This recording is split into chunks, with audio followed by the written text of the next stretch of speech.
Terima kasih. Anda masih bersama kami, Lembaga Penyiaran Publik Lokal 90,1 RGR FM, Radio Pelopor di Tulungagung. Mari kita ikuti acara berikutnya. Radio adalah media pemersatu bangsa. Ayo dengar radio, satu suara berjuta telinga. Saya Joko Widodo, Presiden Republik Indonesia. Teman Anda di segala suasana, Tulungagung 90,1 RGR FM. Gue dapet dari grup sebelah nih. Katanya vaksin COVID-19 itu... Iya. Aku tahu dari temennya temanku punya temen. Nah, kita sebarin aja ke 10 grup. Kita lihat. Udah. Infonya COVID kayaknya nih. Ini apa sih? Berita COVID dari mana nih? Jangan-jangan hoax lagi. Bener nggak? Masa Hoax sih? tuh, hoax. Waduh, Hati-hati hoax nih. nih. Masa sih?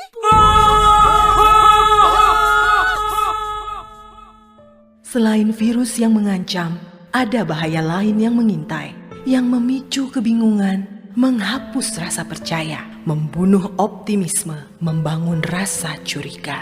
Ribuan hoax yang beredar menghambat penanggulangan pandemi. Stop hoax dari sekarang. Tahan, saring sebelum sebar. Kalau dapat informasi, tahan dahulu.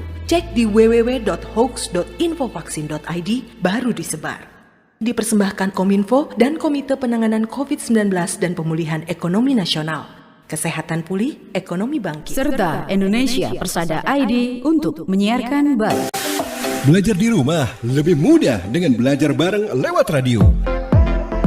Ayo belajar bareng lewat radio jam 9 pagi hanya di 90,1 RGR FM Radio Pelopor Tulungagung.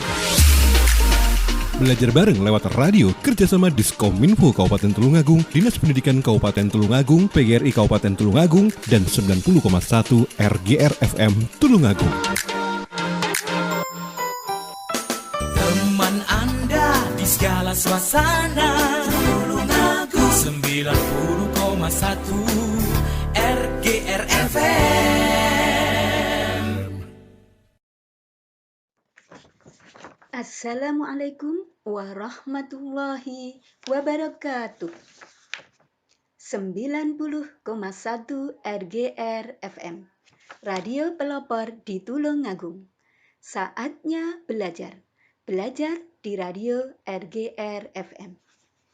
Selamat pagi, sahabat pelajar di seluruh Tulungagung. Apa kabar anak-anakku yang hebat? Pastinya kalian semua selalu dalam keadaan sehat walafiat dan tetap bersemangat meskipun belajar di rumah.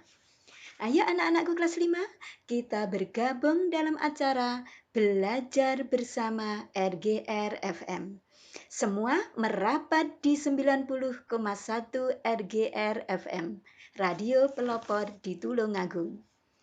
Selamat pagi juga kami ucapkan untuk Bapak, Ibu yang selalu sabar mendampingi putra-putrinya untuk belajar di rumah.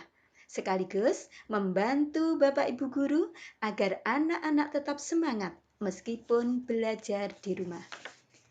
Tidak lupa kami ucapkan terima kasih kepada PGRI Kabupaten Tulungagung yang telah menginisiasi kegiatan ini, Diskominfo Kabupaten Tulungagung, Dinas Pendidikan Pemuda dan Olahraga Kabupaten Tulungagung, dan 90,1 RGR FM.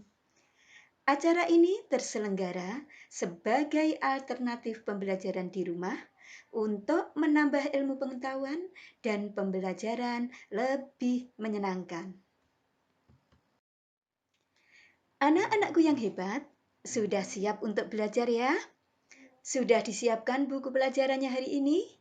1 jam ke depan, Bu Rohmi akan menemani anak-anakku kelas 5 untuk belajar di 90,1 RGR FM.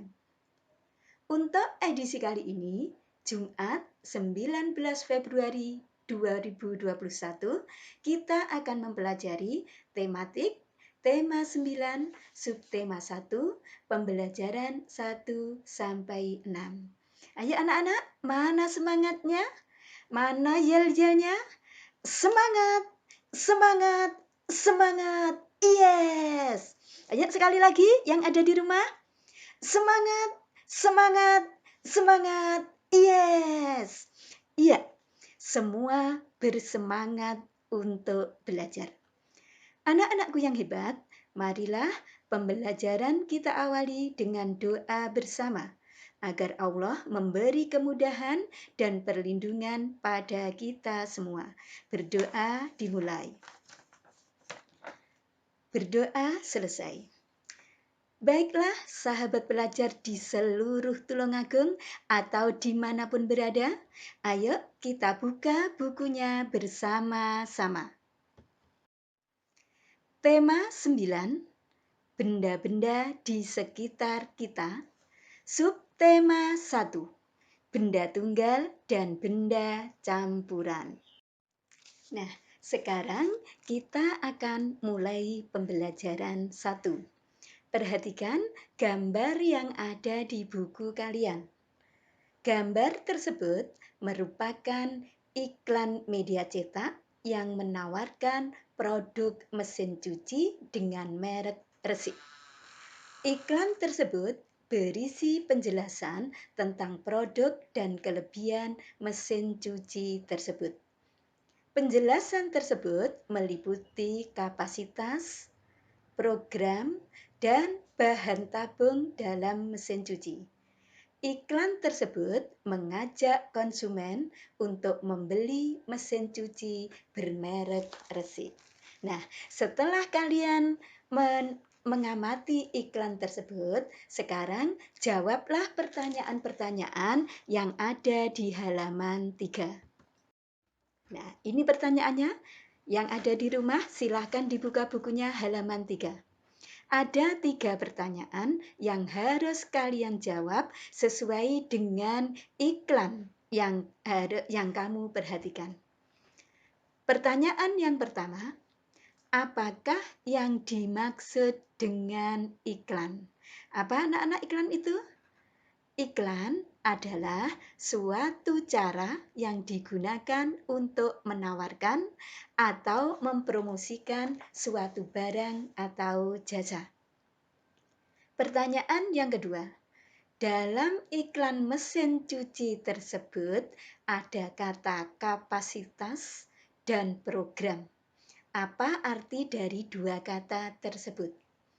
Kapasitas, apa artinya kapasitas anak-anakku? Iya, betul sekali, daya tampung.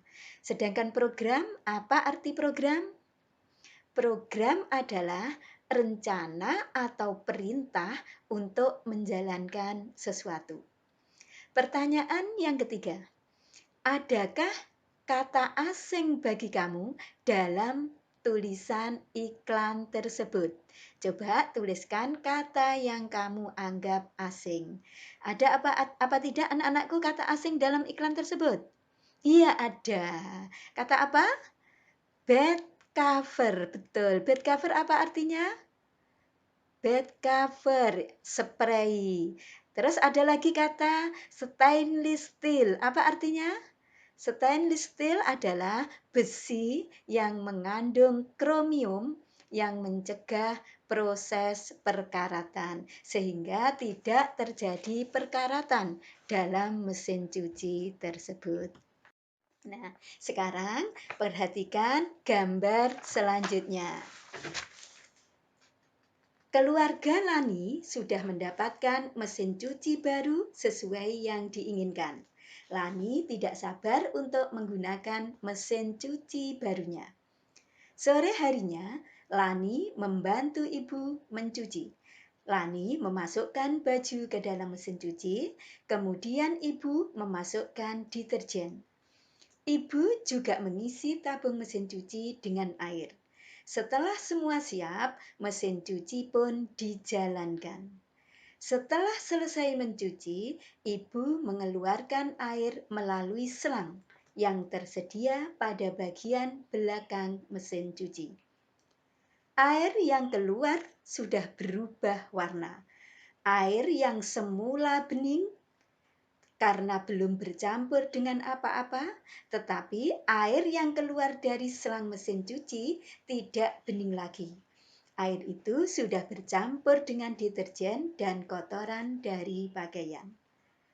Air yang belum tercampur oleh apapun termasuk zat tunggal. Apakah yang dimaksud zat tunggal? Zat tunggal adalah zat yang terdiri dari materi sejenis, jadi tidak ada campurannya. Benda apa yang termasuk dalam zat tunggal? Siapa yang bisa menjawab? Iya, betul sekali.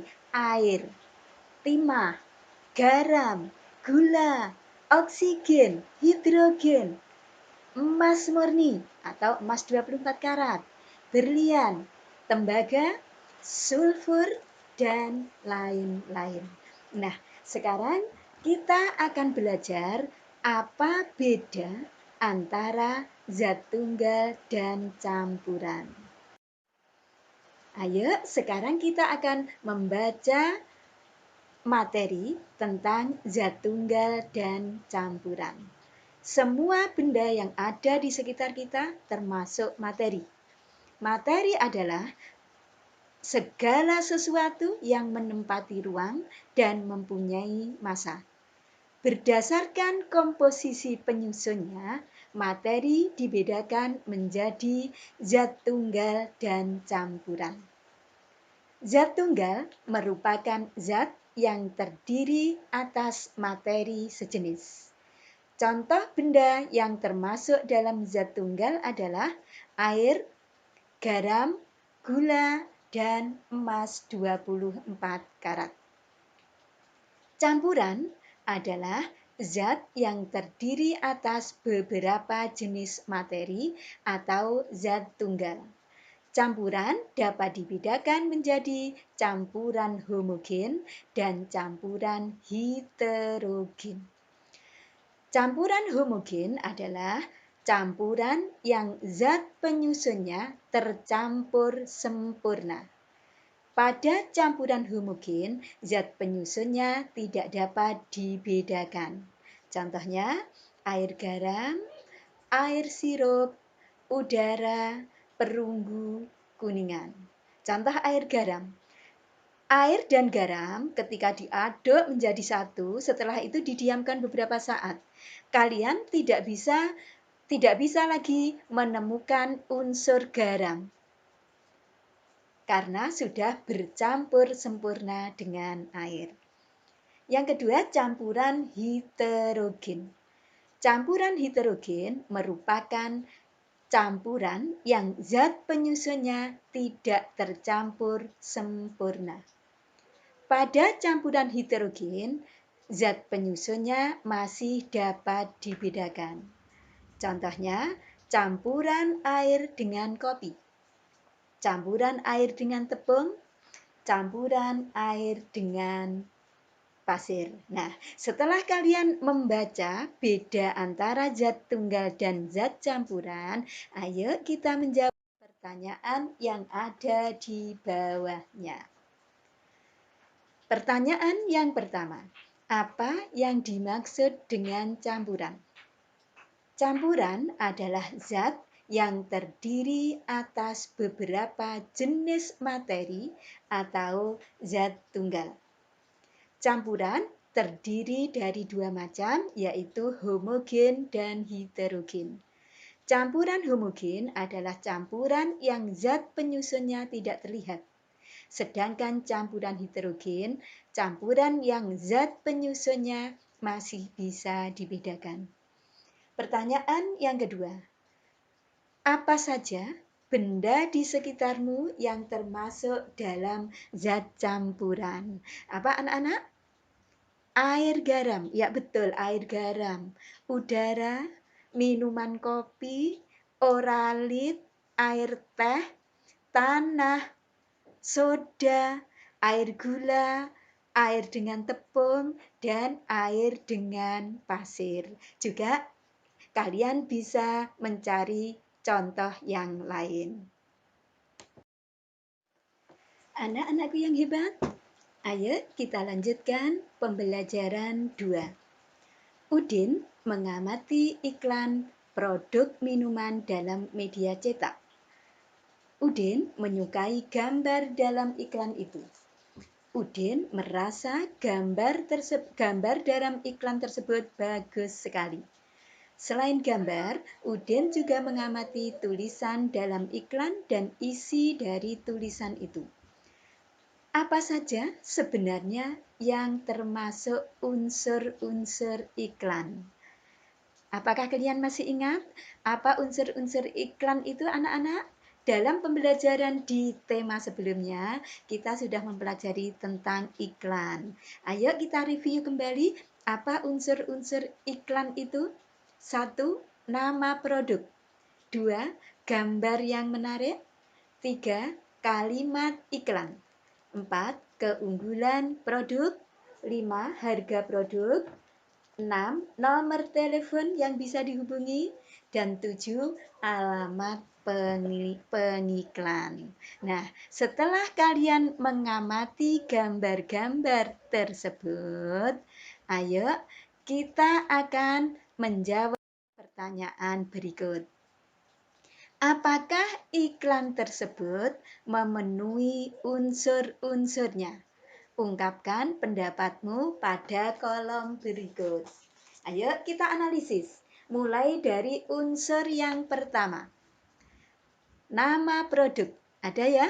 Yaitu nama produknya adalah susu. 2. Gambar yang menarik. Ada? Iya, ada. Gambarnya sangat bagus, menarik, dan sangat sesuai dengan yang diiklankan. 3. Kalimat iklan. Ada atau tidak kalimat iklannya? Ada. Apa bunyi kalimat iklannya? Susu padat gizi, kaya energi, kalsium tinggi. 4. Keunggulan produk. Ada apa tidak keunggulan produk? Ya, ada. Keunggulan produk ada pada kalimat tersebut. Produk susu tersebut padat gizi, kaya energi, dan kalsium tinggi. Yang kelima adalah harga produk. Apakah dalam iklan tersebut dicantumkan harga produk? Ya, tidak dicantumkan harga produknya. Unsur yang keenam, nomor telepon. Ada nomor telepon? Tidak ada. Betul sekali, tidak ada nomor telepon yang bisa dihubungi. 7. Alamat pengiklan. Apakah ada alamat pengiklan? Iya, tidak ada juga. Jadi, ada 4 unsur dalam iklan tersebut, yaitu nama produk, gambar yang menarik, kalimat iklan, dan keunggulan produk. Nah, kalian telah mempelajari iklan dan unsur-unsurnya. Kalian juga telah mengetahui iklan susu yang telah kalian lihat tadi. Termasuk zat tunggal atau zat campuran ya susu itu. Nah, sekarang kita akan berlatih membedakan antara zat tunggal dan zat campuran. Membedakan zat tunggal dan campuran. Siapkan 5 macam benda: kapur tulis, air garam, gula pasir, minuman kopi tumbuk, dan kawat tembaga. Kalian amati zat penyusun kelima benda tersebut. Tuliskan hasil pengamatanmu dalam tabel. Nah, benda yang pertama air. Apakah unsur penyusun air atau zat penyusun air itu apa saja? Yaitu unsur hidrogen dan unsur oksigen. Sehingga air itu biasa dituliskan dengan H2O. Yang kedua, kapur tulis. Zat penyusun dari kapur tulis adalah unsur kalsium, unsur karbon, dan oksigen. Yang ketiga, air garam. Apakah zat penyusun air garam? Yaitu dari air itu sendiri, hidrogen dan oksigen, dan garam, yaitu NaCl, natrium klorida. Yang keempat, gula pasir. Apa zat penyusun gula pasir? Unsur karbon, hidrogen, dan oksigen. Yang kelima, minuman kopi bubuk. Apa zat penyusun minuman kopi bubuk? Senyawa air, senyawa gula, dan kopi bubuk. Yang terakhir adalah kawat tembaga. Zat penyusun kawat tembaga adalah unsur logam tembaga. Nah, dari ini semua, dari pengamatan ini dapat disimpulkan. 1. Zat tunggal adalah zat yang terdiri dari materi sejenis. 2. Contoh zat tunggal adalah air, garam, gula, dan emas 24 karat. 3. Zat campuran adalah zat yang terdiri dari beberapa jenis materi atau zat tunggal. 4. Contoh zat campuran adalah air garam, sirup, udara, kuningan, minuman kopi, teh manis, air dengan pasir, dan lain-lain. Air banyak sekali manfaatnya.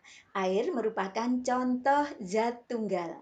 Kamu biasa meminum air putih?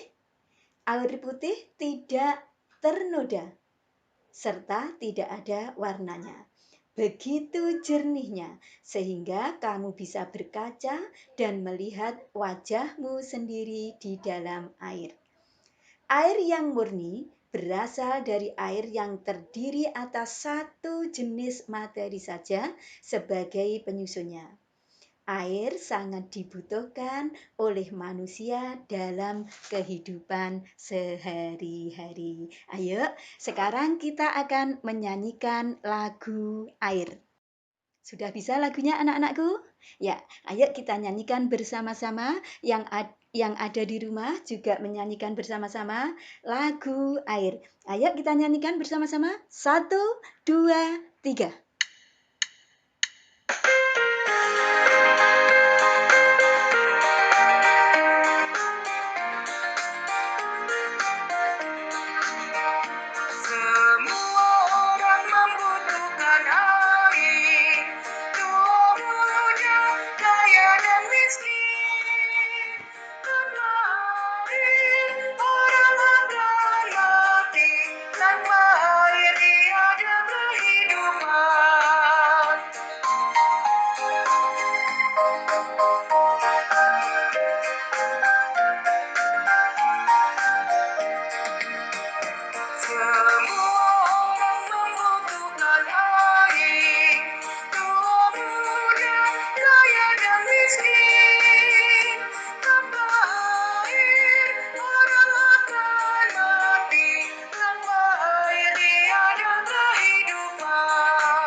Nah, setelah kita menyanyikan lagu air, apa yang kamu rasakan anak-anak? Ya, rasanya segar kembali, seperti baru saja minum air yang jernih, seperti baru saja mandi dengan air yang jernih. Nah, anak-anakku, lagu air tersebut menggunakan tangga nada diatonis mayor. Tahukah kamu apa tangga nada diatonis mayor itu? Ayo kita pelajari bersama-sama. Tangga nada adalah urutan nada yang disusun secara berjenjang. Misalnya, do, re, mi, fa, sol, la, si, do. Tangga nada ada dua, yaitu tangga nada diatonis dan tangga nada pentatonis. Tangga nada diatonis ada beberapa jenis, antara lain diatonis mayor, yaitu tangga nada yang susunan nadanya berjarak 1, 1,5, 1, 1, 1,5. Bersifat ceria. Contohnya lagu air yang baru saja kita nyanyikan tadi. Yang kedua, tangga nada diatonis minor, yaitu tangga nada yang memiliki interval 1,5, 1, 1,5, 1, 1. Biasanya lagunya bersifat sedih. Contohnya lagu Gugur Bunga. Sudah bisa lagu Gugur Bunga? Ayo sekarang kita akan menyanyi bersama-sama lagu Gugur Bunga. Yang ada di rumah, yang belum hafal syairnya, belum hafal nadanya, silahkan dilihat di buku kalian halaman 14. Lagu Gugur Bunga. Ayo kita nyanyikan bersama-sama. Yang ada di studio, yang ada di rumah, kita nyanyi bersama-sama. Betapa hatiku takkan pilu telah gugur pahlawanku. Betapa hatiku takkan sedih hamba ditinggal sendiri. Siapakah kini libur lara dan setia dan perwira? Siapakah kini melawan hati membela bangsa sejati? Telah gugur pahlawanku,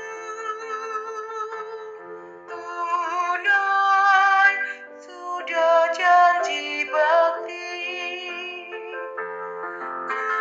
Gugur satu tumbuh seribu, tanah air jaya sakti.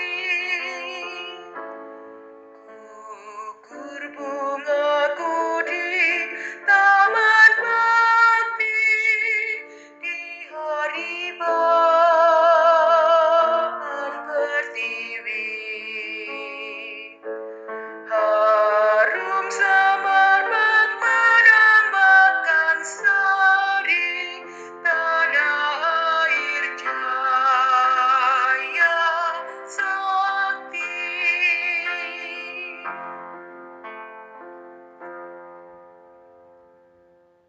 Nah, anak-anakku, lagunya sangat menyedihkan.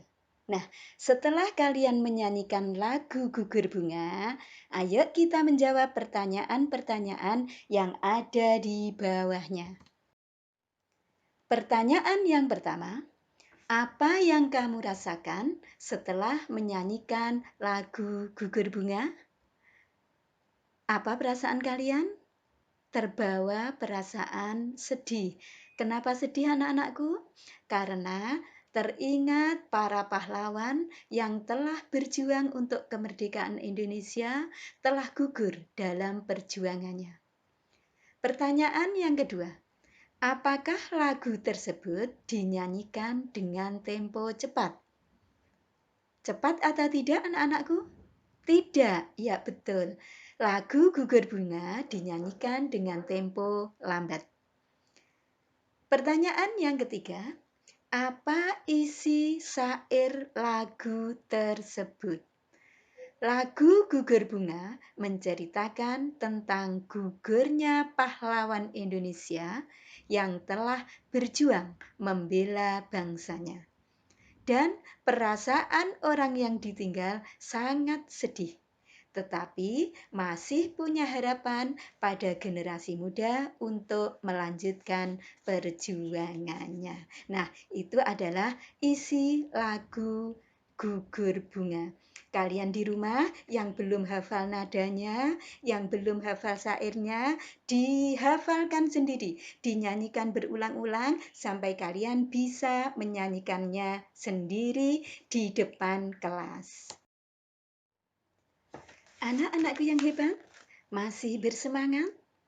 Masih setia di 90,1 RGR FM? Ya, saya yakin kalian semua masih tetap bersemangat mengikutinya. Anak-anakku, negara Indonesia yang telah direbut oleh pahlawan tadi, yang telah banyak gugur meninggalkan kita, merupakan negara kepulauan terbesar di dunia. Negara Indonesia memiliki posisi geografis yang unik, sekaligus menjadikan posisi yang strategis. Hal ini dapat dilihat dari letak Indonesia yang berada di antara dua samudera, yaitu Samudra Hindia dan Samudra Pasifik. Indonesia juga terletak di antara dua benua, yaitu benua Asia dan benua Australia. Letak geografis ini sangat mempengaruhi keberadaan wilayah Indonesia. Baik dilihat dari keadaan fisik dan sosial atau ekonomi dan politik. Nah, sekarang perhatikan, itu adalah wilayah Indonesia. Coba anak-anak, kota mana saja atau daerah mana saja di Indonesia ini yang pernah kamu kunjungi? Kota mana? Semarang. Ya, ada yang pernah ke Semarang. Kota mana lagi? Jakarta. Iya, betul sekali. Kota Jakarta juga termasuk Indonesia. Kota mana lagi? Bali. Bisa Bali. Banjarmasin, Papua, Sulawesi, Sumatera, Kalimantan. Di Kalimantan juga banyak kotanya, di Sulawesi juga banyak kotanya, di Sumatera juga banyak kotanya, begitu juga di Papua. Banyak sekali kota-kota yang mungkin pernah kalian kunjungi. Negara Indonesia ini terdiri dari 34 provinsi. Kalau kita, Tulungagung ini termasuk provinsi mana? Iya, Provinsi Jawa Timur. Daerah Tulungagung ini termasuk Provinsi Jawa Timur. Nah, semua daerah yang ada di Provinsi Jawa Timur ini memiliki letak astronomis. Apa itu letak astronomis? Letak astronomis adalah letak berdasarkan garis lintang dan garis bujur. Kalau pada peta bisa kalian lihat yang horizontal atau mendatar itu merupakan garis lintang. Sedangkan yang vertikal itu merupakan garis bujur. Nah, sekarang amatilah kota-kota yang ada di Jawa Timur ini. Ada berapa kota anak-anakku? Banyak, iya banyak sekali. Antara lain kota mana?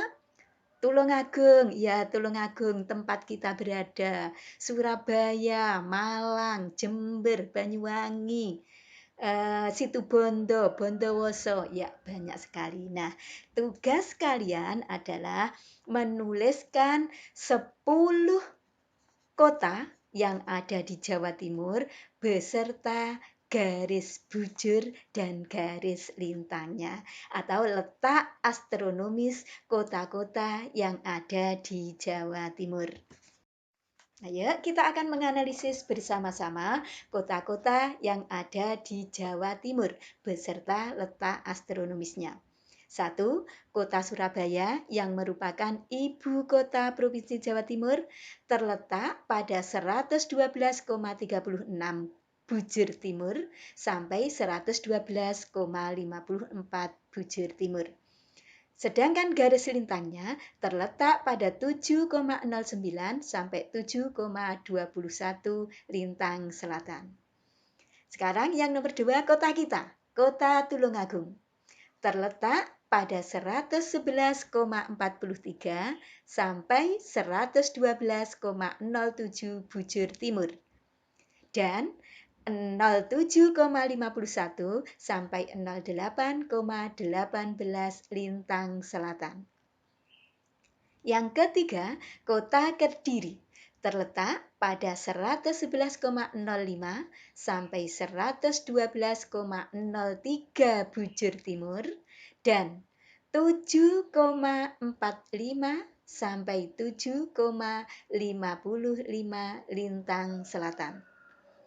Kota yang keempat, Kota Malang, terletak pada 112,06 sampai 112,07 bujur timur dan 7,06 sampai 8,02 lintang selatan.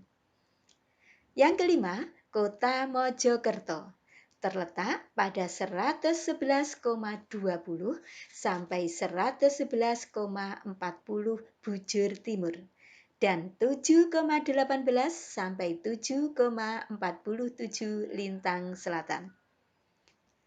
Yang keenam, Kota Jember, terletak pada 113,30 sampai 113,45 bujur timur dan 8,00 sampai 8,39 lintang selatan. Yang ketujuh, Kota Banyuwangi, terletak pada 113,53 sampai 114,38 bujur timur dan 7,45 sampai 8,43 lintang selatan. Yang kedelapan, Kota Madiun, terletak pada 111,25 sampai 111,51 bujur timur dan 7,12 sampai 7,48 lintang selatan. Yang kesembilan, Kota Bojonegoro, terletak pada 112,09 sampai 112,25 bujur timur dan 6,59 sampai 7,37 lintang selatan. Yang ke-10, Kota Pamekasan, ini berada di Pulau Madura, terletak pada 113,19 sampai 113,58 bujur timur, 6,51 sampai 7,31 lintang selatan. Nah, kalian telah menunjukkan kota-kota kabupaten yang ada di Jawa Timur beserta letak geografisnya. Nah, sekarang perhatikan gambar berikut. Paman Siti dan para tetangga bekerja sama membersihkan lingkungan rumah. Mereka juga mengganti bola lampu yang mati untuk penerangan di depan rumah masing-masing. Kegiatan mereka demi keamanan dan kenyamanan semua warga kampung. Kegiatan mereka mencerminkan hidup rukun dalam persatuan dan kesatuan. Nah, anak-anakku, perilaku dalam masyarakat ini ada yang mencerminkan persatuan dan kesatuan, ada juga yang tidak mencerminkan persatuan dan kesatuan. Ayo kita analisis kegiatan-kegiatan yang ada di masyarakat. Perilaku yang mencerminkan persatuan dan kesatuan dalam masyarakat. 1. Membersihkan lingkungan bersama-sama. 2. Menghargai dan menghormati agama orang lain. 3. Mengikuti ronda malam secara tertib. 4. Bermusyawarah dalam mengambil keputusan. 5. Mendahulukan kepentingan bersama daripada kepentingan sendiri. Itu perilaku yang mencerminkan persatuan dan kesatuan. Nah, perilaku yang tidak mencerminkan persatuan dan kesatuan antara lain, 1. Tidak pernah ikut serta dalam membersihkan lingkungan. 2. Mencemooh dan menjelek-jelekan agama lain. 3. Tidak pernah mengikuti ronda malam. 4. Memaksakan kehendak pada orang lain. Dan yang kelima, mau menang sendiri atau egois. Anak-anakku yang hebat, makna penting di dalam persatuan dan kesatuan bangsa Indonesia adalah 1. Rasa persatuan dan kesatuan menjalin rasa kebersamaan dan saling melengkapi antara satu dengan yang lain. 2. Menjalin rasa kemanusiaan dan saling toleransi serta rasa harmonis untuk hidup berdampingan secara rukun dan damai. 3. Menjalin rasa persahabatan, kekeluargaan, dan sikap tolong-menolong antar sesama serta sikap nasionalisme. Jadi dapat disimpulkan bahwa makna dari sebuah persatuan dan kesatuan bangsa Indonesia yaitu harus saling bahu-membahu dalam mempertahankan dan mengisi kemerdekaan. Nah, sekarang perhatikan gambar berikut ini. Di buku kalian ada di halaman 24. Perhatikan gambar yang ada pada buku kalian. Nah, setelah kalian perhatikan, apakah gambar tersebut termasuk iklan? Termasuk iklan apa bukan ya anak-anak? Apa itu yang dimaksud iklan? Masih ingat ya iklan? Iklan adalah suatu cara yang digunakan untuk menawarkan atau mempromosikan suatu barang atau jasa. Kalau gambar tersebut iklan apa bukan? Iya, iklan. Iklan agar masyarakat Indonesia memperkukuh persatuan dan kesatuan bangsa untuk meneruskan pembangunan nasional. Apa tujuan dari iklan tersebut? Jadi tujuan iklan yang ada pada gambar tersebut apa anak-anakku? Ya, tujuannya adalah untuk mengajak seluruh rakyat Indonesia memperkokoh persatuan dan kesatuan untuk meneruskan pembangunan nasional. Nah, sekarang tugas kalian adalah mencari iklan yang ada di majalah, mungkin koran atau di internet, kalian print lalu kalian tempelkan pada kolom yang telah tersedia pada halaman 25. Setelah kalian menempelkan iklan, kalian tentukan apa tujuan dari iklan tersebut. Bisa ya anak-anakku? Iya, saya yakin pasti bisa. Kalian adalah anak-anak milenial yang hebat. Anak-anak kelas 5 yang hebat, sekarang kita lanjutkan pembelajaran 4. Hari ini Pak Tager mengajak Siti dan teman-teman untuk melakukan kegiatan di luar kelas. Siti dan teman-teman menyambutnya dengan gembira. Kemana mereka akan melakukan kegiatan? Oh, ternyata mereka menuju ke belakang sekolah. Di sana terdapat hamparan sawah dan sungai. Dari belakang sekolah juga tampak daerah pegunungan. Pak Tager menjelaskan mengenai kenampakan alam Indonesia. Kenampakan alam disebut juga dengan istilah bentang alam. Indonesia memiliki bentang alam yang berbeda-beda di setiap daerah. Ada daerah dataran tinggi dan ada daerah dataran rendah. Ada penduduk yang tinggal di daerah pegunungan, ada juga penduduk yang tinggal di daerah pantai.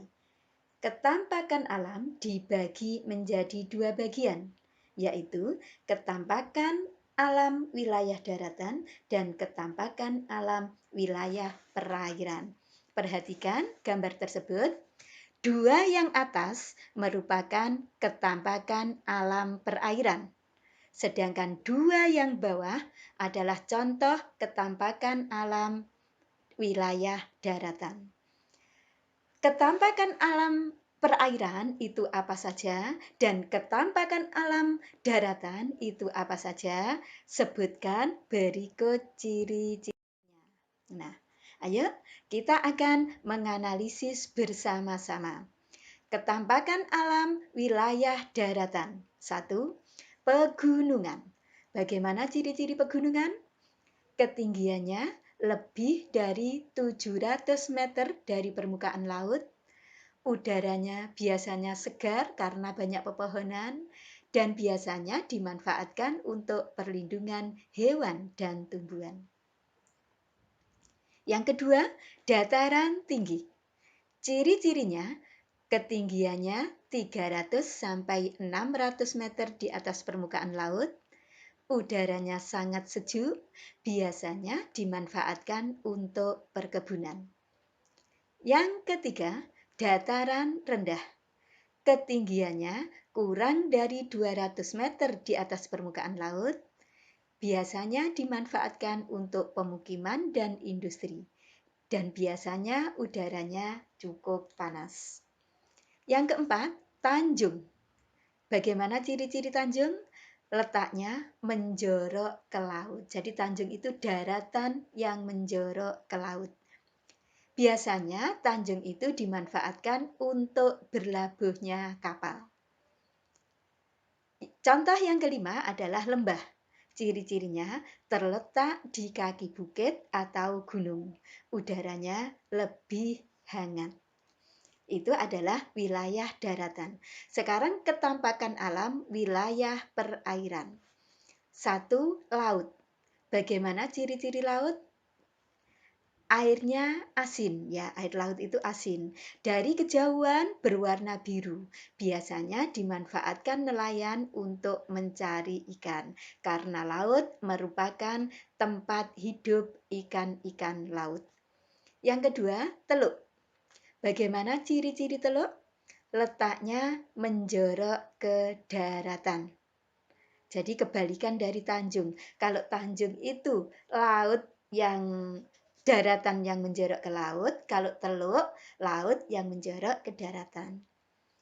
Airnya masih termasuk air asin karena teluk itu merupakan bagian dari lautan.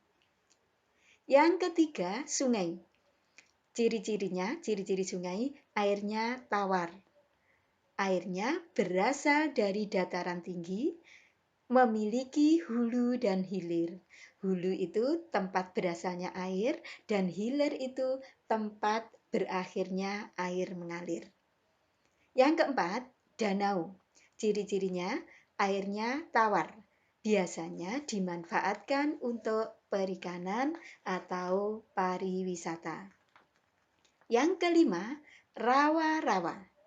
Ciri-cirinya airnya tawar. Dan biasanya banyak ditumbuhi tumbuhan-tumbuhan air. Nah, kalian sudah mengetahui air laut dan air darat. Air laut itu asin dan air darat itu tawar. Nah, ternyata air itu juga ada iklannya juga. Perhatikan iklan berikut ini. Iklan tersebut, maksud saya, iklan tersebut merupakan iklan yang ada hubungannya dengan air. Nah, setelah kalian menganalisis iklan tersebut, bagaimana pendapatmu mengenai iklan tersebut? Jadi setelah kalian analisis tentang iklan tersebut, bagaimana pendapat kalian? Nah, pendapat saya untuk iklan yang pertama, iklan Aquada, pendapat saya, iklan tersebut kurang bagus. Karena apa? Kurang proporsional antara gambar dan tulisan. Jadi, gambarnya besar, tulisannya terlalu kecil sehingga tidak terbaca. Perpaduan warna juga kurang sesuai, sehingga mengakibatkan kalimat yang tertera pada iklan tidak terbaca. Sekarang pendapat saya tentang iklan yang kedua. Iklan yang kedua ini memiliki kekurangan, yaitu gambarnya kurang menarik. Antara tempat yang tersedia dengan kalimat kurang proporsional, sehingga banyak ruang kosong tanpa makna. Itu adalah ruang kosong tanpa makna. Tidak ada apa-apanya, tidak ada tulisannya, tidak ada gambarnya. Itu pendapat saya tentang kedua iklan tersebut. Nah, kalian mungkin juga punya pendapat sendiri. Silahkan dituliskan. Sekarang perhatikan gambar berikut ini. Pak Tagor mengajak Siti dan teman-temannya membersihkan parit kecil di samping sekolah. Pak Tagor meminta anak-anak membersihkan sampah yang menghalangi aliran air. Pak Tagor juga meminta anak-anak mencabut rumput-rumput ilalang di sepanjang parit. Siti dan teman-teman senang melakukan kegiatan itu. Mereka rukun dan bekerja sama demi lingkungan sekolah yang bersih dan nyaman. Hidup rukun sangat menyenangkan. Hidup rukun harus terjalin, baik di lingkungan keluarga, sekolah, maupun masyarakat. Siti bekerja sama dengan teman-teman, seperti yang terlihat pada gambar tersebut, mencerminkan hidup rukun. Selain yang dicontohkan pada gambar tersebut, hidup rukun misalnya membantu orang yang membutuhkan atau membantu orang yang sedang kesusahan. Dengan hidup rukun, kita turut memperkuat persatuan dan kesatuan bangsa Indonesia. Setelah kalian memperhatikan ilustrasi dan gambar tadi, sekarang tuliskan apa manfaat hidup rukun itu. Manfaat hidup rukun antara lain: 1. Menghindari perselisihan. 2. Pekerjaan yang berat menjadi ringan dan pekerjaan yang sulit menjadi mudah. Yang ketiga, memiliki banyak teman. 4. Bisa menghargai perbedaan. 5. Keadaan akan menjadi lebih aman dan damai. 6. Mempererat tali persatuan dan kesatuan. Maka dari itu, mulai hari ini, dimulai dari kita sendiri, ayo kita menggalang persatuan dan kesatuan di antara teman-teman kita. Kita akan hidup rukun dengan teman-teman kita, dengan tetangga-tetangga kita. Anak-anak hebatku di rumah, masih bersemangat? Sekarang kita lanjutkan pembelajaran 5. Suatu hari, keluarga Lani berkeliling kota dengan mengendarai mobil. Saat lampu lalu lintas berwarna merah, mobil yang dikendarai ayah Lani berhenti. Tiba-tiba ada seseorang yang mengetuk kaca mobil. Orang itu menyodorkan selembar kertas. Ternyata kertas itu berisi iklan. Berikut adalah iklan yang ditawarkan. Lihatlah gambar yang ada di buku kalian. Itu adalah iklan yang ditawarkan pada ayah Lani. Nah, setelah kalian perhatikan iklan tersebut, jawablah pertanyaan yang ada di bawahnya. 1. Apa saja unsur-unsur yang ada pada iklan tersebut? Nah, setelah kalian amati, ada 7 unsur yang ada pada iklan. Apakah ke-7 unsur tadi memenuhi pada iklan tersebut? 1. Nama produk. Ada apa tidak pada iklan tersebut? Ya, ada. Nama produknya adalah Toko Emas Subur yang memproduksi perhiasan. 2. Gambar yang menarik. Ya, gambarnya ada dan sangat menarik. Yang ketiga, kalimat iklan. Ada kalimat iklan? Ada. Itu jual beli perhiasan logam dan logam mulia. Jual beli perhiasan logam mulia. Yang keempat, nomor telepon. Ada nomor teleponnya? Iya, ada di bawah sendiri. Itu adalah nomor telepon yang bisa dihubungi. Terus yang kelima, alamat pengiklan. Ada alamat pengiklannya? Iya ada, yaitu Jalan Mulia Selatan nomor 65 Jakarta. Nah, yang kedua, apakah unsur-unsur pada iklan tersebut lengkap? Lengkap atau tidak anak-anak? Ya, belum lengkap. Karena unsur iklan itu ada 7, di situ baru ada 5. Berarti kurang 2 yang belum tercantum dalam iklan tersebut. Apa anak-anakku yang belum tercantum? 1, mengungkapkan keunggulan produk. Ya, keunggulan produknya belum dicantumkan. Dan yang kedua, harga produk. Harga produk juga belum dicantumkan. Nah, anak-anakku, iklan pada gambar tersebut menawarkan jual beli emas di toko subur. Tahukah kamu, emas ada yang termasuk zat tunggal dan ada yang termasuk zat campuran. Emas murni yang memiliki kadar 24 karat termasuk zat tunggal. Sedangkan emas yang sudah dicampur dengan logam tembaga memiliki kadar 22 karat, 20 karat, atau 18 karat. Emas seperti itu termasuk dalam benda zat campuran. Selain itu, ada emas berwarna putih yang dinamakan emas putih. Emas putih juga merupakan benda zat campuran.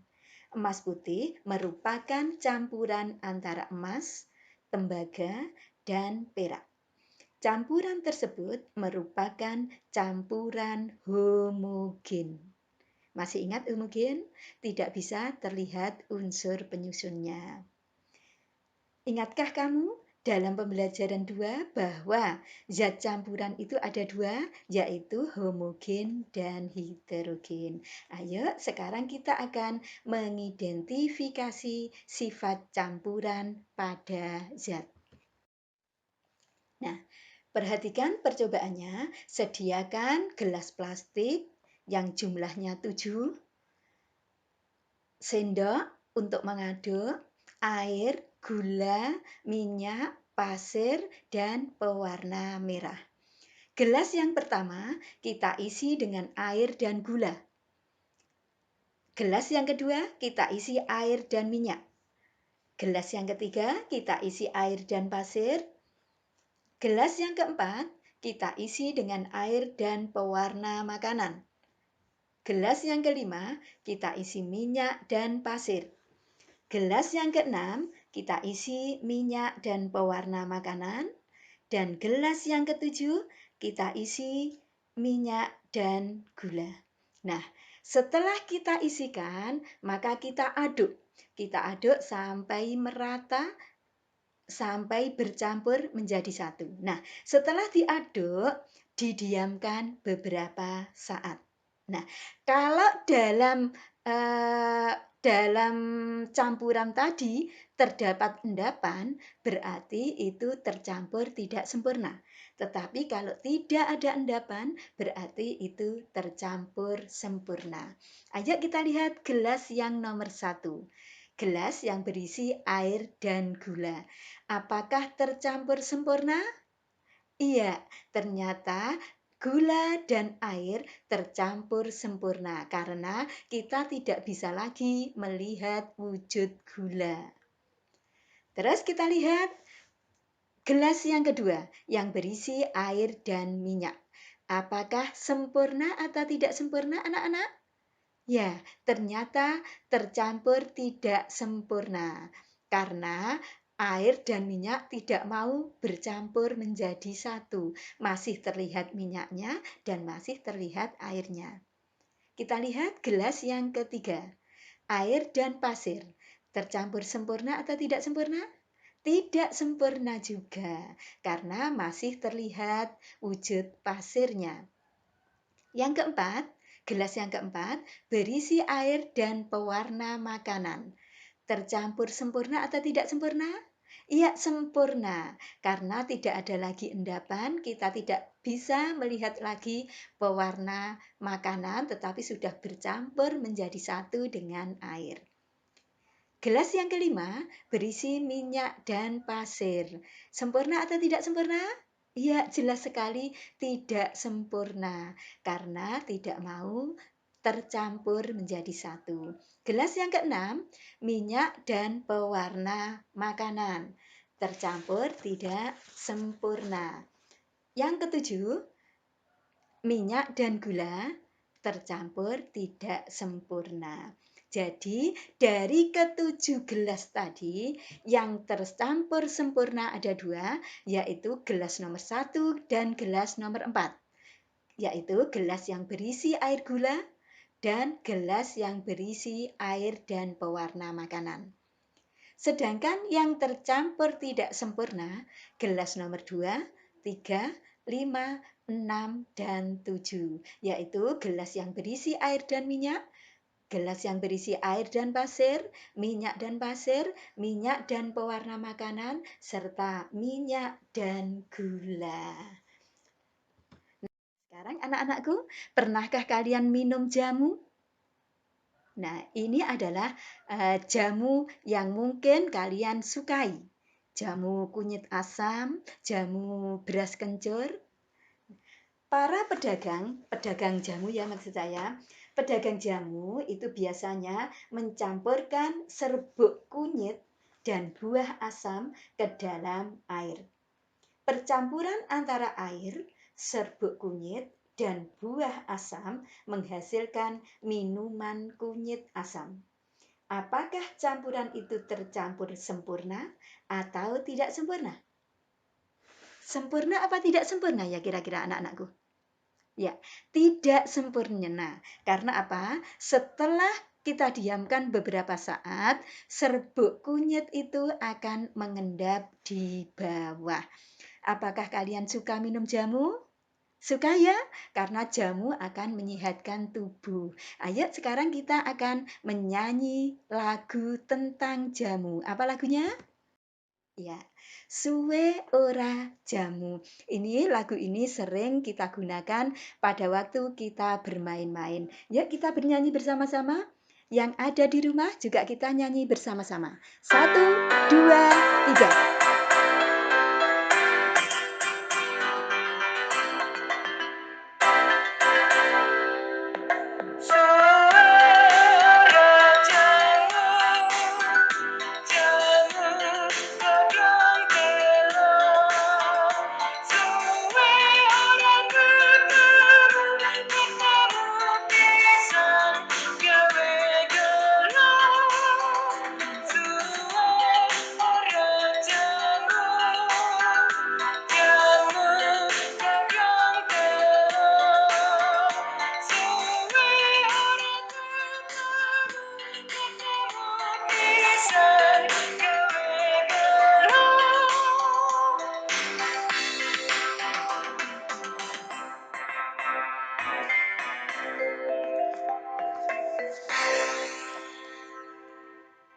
Nah, lagunya indah sekali. Nah, pada pembelajaran sebelumnya, kamu telah mengetahui tangga nada diatonis mayor dan minor. Sekarang, kita akan mempelajari tangga nada pentatonis. Tangga nada pentatonis adalah jenis tangga nada yang terdiri atas 5 nada. Berdasarkan nadanya, ada tangga nada yang menggunakan pelok dan tangga nada yang menggunakan selendru. Urutan tangga nada pelok adalah do, mi, fa, sol, dan si. Sedangkan urutan tangga nada selendru adalah do, re, mi, sol, dan la.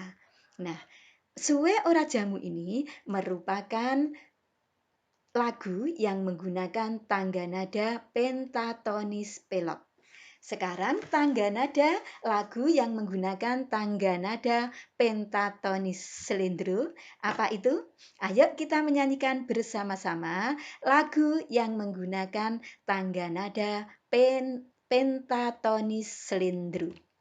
Nah, lagu ilir-ilir. Sudah bisa lagu ilir-ilir?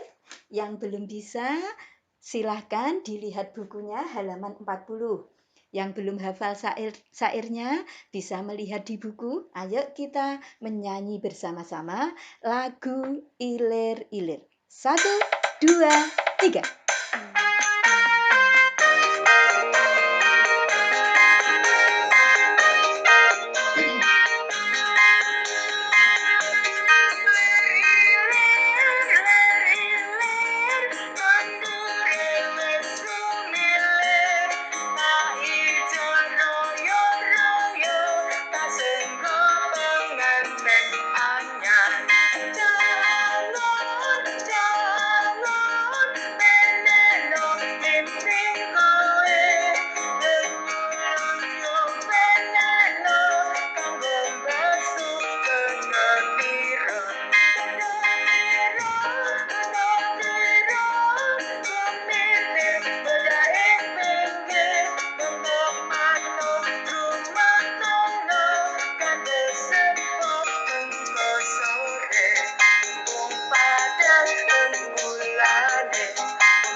Nah, itu adalah lagu ilir-ilir. Bagus ya anak-anak lagunya? Nah, setelah kita menyanyikan dua lagu tadi, Suwe Ora Jamu dan Ilir-ilir, ayo kita mengidentifikasi lagu tersebut. 1. Apa yang kamu rasakan setelah menyanyikan lagu Suwe Ora Jamu? Apa yang kamu rasakan anak-anak? Iya, senang sekali. Karena apa? Karena syairnya agak lucu dan menggelitik. Terus nada dasar apa yang digunakan pada lagu Suwe Ora Jamu? Bisa kalian lihat di bawah judul di sebelah kiri. Do sama dengan D. Yang kedua, apa yang kamu rasakan setelah menyanyikan lagu Lir-ilir? Apa yang kalian rasakan? Apa yang kita rasakan? Ternyata setelah menyanyikan lagu ilir-ilir, kita merasakan damai, tenang, dan tentram. Nada dasar apa yang digunakan? Bisa dilihat juga di bawah judul sebelah kiri. Do sama dengan C. Yang ketiga, judul lagu Suwe Ora Jamu tadi merupakan lagu yang menggunakan tangga nada pentatonis pelok.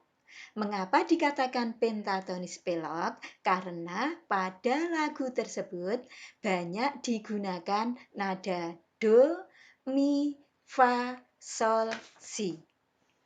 Jadi ada 5 nada itu. Nada apa yang tidak ada pada pentatonis pelok? Yaitu nada re dan nada la. Terus berikutnya, judul lagu ilir-ilir. Lagu ilir-ilir menggunakan tangga nada pentatonis selindro. Penjelasannya, mengapa disebut pentatonis selindro? Karena pada lagu lir-ilir banyak menggunakan nada do, re, mi, sol, dan la. Jadi nada apa yang tidak digunakan? Yaitu nada fa dan nada si. Terus satu lagi, selain ilir-ilir dan Suwe Ora Jamu, lagu apa yang menggunakan tangga nada pentatonis? Ya, Gundul-Gundul Pacul. Saya yakin kalian sering menyanyikan lagu ini pada waktu bermain. Lagu Gundul-Gundul Pacul menggunakan tangga nada pentatonis pelok. Penjelasannya, pada lagu tersebut banyak digunakan nada do, mi, fa, sol, si. Nah, sudah tahu kan kalian perbedaan antara pentatonis pelot dan pentatonis selindro? Sekarang di rumah silahkan kalian mempelajari sendiri lagu-lagu tersebut. Bahkan kalian boleh mencari lagu-lagu di internet, lagu-lagu yang menggunakan tangga nada pentatonis, baik selindro maupun pelot.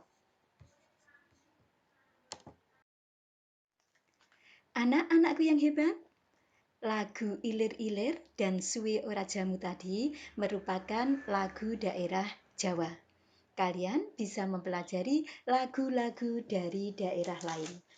Wilayah Indonesia membentang luas dari Sabang sampai Merauke. Bentang alam ini merupakan salah satu alasan Indonesia kaya akan keragaman budaya. Keragaman budaya diantaranya berupa upacara adat, rumah adat, tari-tarian, dan berbagai lagu daerah. Hampir setiap daerah memiliki kebudayaan masing-masing. Banyak perbedaan kebudayaan dalam suku bangsa bisa menjadi sumber terjadinya konflik antara suku-suku bangsa dan golongan. Namun, keragaman suku bangsa dan budaya tidak membuat bangsa Indonesia terpecah belah. Terbukti, bangsa Indonesia tetap rukun dan bersatu. Bhinneka Tunggal Ika merupakan semboyan bangsa kita yang mengungkapkan persatuan dan kesatuan yang berasal dari keanekaragaman. Bhinneka Tunggal Ika artinya berbeda-beda tetapi tetap satu jua. Walaupun kita terdiri atas berbagai suku yang beraneka ragam budaya, namun kita tetap satu bangsa Indonesia. Kita memiliki bahasa dan tanah air yang sama, yaitu bahasa Indonesia dan tanah air Indonesia. Bendera kebangsaan kita merah putih sebagai lambang identitas bangsa. Kita bersatu padu di bawah falsafah dan dasar negara Pancasila. Nah, sekarang perhatikan gambar yang ada di buku kalian halaman 45. Gambar dengan menggunakan background merah putih. Nah, setelah kalian mengamati gambar, jawablah pertanyaan-pertanyaan yang ada di bawah gambar tersebut. Pertanyaan yang pertama, apa menurutmu kerukunan itu? Apa anak-anak kerukunan itu? Kerukunan adalah suasana yang terjalin saling pengertian dan kebersamaan antara sesama manusia secara individu atau kelompok tanpa terhalang oleh perbedaan yang bersifat materi, paham, atau golongan. 2. Apakah gambar tersebut menunjukkan kerukunan? Menunjukkan kerukunan apa tidak anak-anakku? Iya, kerukunan antar suku. Meskipun memiliki perbedaan adat, perbedaan budaya, perbedaan agama, tetapi tetap bersatu sebagai bangsa Indonesia yang memiliki satu bendera, yaitu bendera merah putih. 3. Apa wujud perilakumu untuk hidup rukun sebagai warga masyarakat? Apa perilaku kita untuk menunjukkan bahwa kita hidup rukun di dalam masyarakat? 1. Bertoleransi dan bertenggang rasa. 2. Membiasakan diri untuk bermusyawarah dalam mengambil keputusan. 3. Menghormati hak orang lain. Dan yang keempat, tidak membeda-bedakan dalam berteman. Hidup rukun juga harus diwujudkan antar umat beragama. Di Indonesia ada 6 agama. Apa anak-anakku 6 agama itu? Siapa yang bisa menyebutkan? Iya, betul sekali, Islam. 2. Kristen, ya betul. 3. Katolik, ya betul. 4, Hindu, betul. Buddha juga betul. Satu lagi apa anak-anakku? Iya, Konghucu. Nah, banyak imbauan dan ajaan dari pemerintah untuk hidup rukun dan damai antar umat beragama. Perhatikan gambar berikut ini. Di buku kalian ada di halaman 47. Coba perhatikan, amatilah gambar tersebut. Setelah kalian amati gambar tersebut, jawablah pertanyaan yang ada di bawahnya. Apakah gambar di atas merupakan sebuah iklan? Tuliskan pendapatmu. Iklan atau bukan anak-anak? Iya, betul sekali. Gambar tersebut termasuk iklan. Kenapa disebut iklan? Mengapa gambar tersebut merupakan sebuah iklan? Karena gambar tersebut merupakan iklan layanan masyarakat agar masyarakat mengikuti lomba kerukunan umat beragama. Lomba tersebut meliputi lomba fotografi, lomba video iklan layanan masyarakat, lomba mobile app games, dan lomba mars dan himne kerukunan beragama. Gambar tersebut sudah memenuhi beberapa unsur iklan. Ada nama, ada gambar yang menarik, ada kalimat iklan, dan ada keunggulan iklan. Nah, anak-anakku yang hebat, iklan sering muncul di media cetak maupun media elektronik. Berbagai benda atau barang ditawarkan melalui iklan. Berbagai alat musik pun seringkali ditawarkan melalui iklan. Alat musik apa saja yang kamu ketahui, anak-anak? Alat musik apa? Gamelan, iya betul, gamelan. Apalagi? Gitar, betul sekali. Alat musik apa lagi? Seruling, iya betul sekali. Dan lain-lain. Mari kita mengenal alat musik melodis. Alat musik melodis merupakan alat musik yang digunakan untuk memainkan melodi. Jadi, alat musik tersebut dapat digunakan untuk memainkan melodi lagu sesuai tangga nadanya. Ada beberapa contoh alat musik melodis. Ayo kita lihat apa saja contoh alat musik melodis. Ya. Contohnya di sini di dalam buku kalian dicontohkan 2 saja. Yang pertama seruling atau biasa disebut dengan recorder, dan yang kedua pianika. Bisakah kalian bagaimana cara memainkan seruling? Cara memainkan seruling atau recorder adalah 1. Pegang seruling menggunakan 2 tangan. 2. Tempelkan lubang tiup seruling ke mulut dan jari-jari diletakkan di lubang nada. 3. Tiuplah seruling secara ritmis. Yang keempat, tutup dan buka jari yang menutup lubang nada sesuai yang diinginkan. Yang kedua, cara memainkan pianika. Bagaimana cara memainkan pianika? 1. Memainkan pianika dengan 5 jari. Setiap jari mempunyai tugas menekan tuts-tuts tertentu. Cara meniup diusahakan halus dan rata. Usahakan jari-jari bisa bergerak secara leluasa. Nah, bisa ya anak-anakku?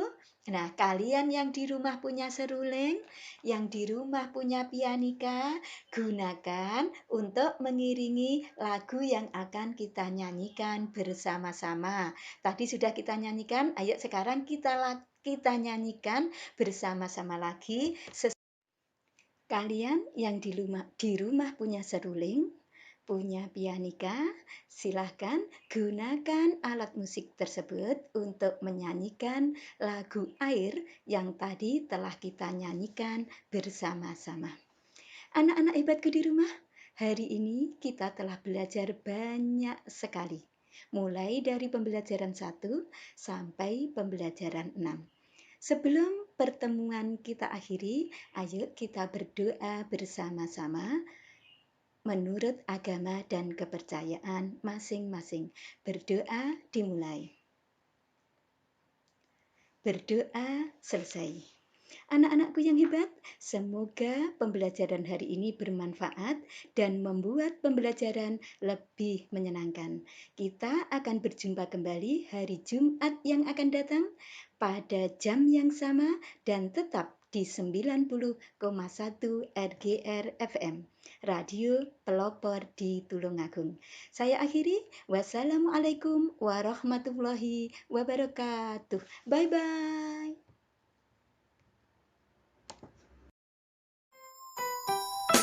Teman Anda di segala suasana, Tulungagung 90,1 RGR FM.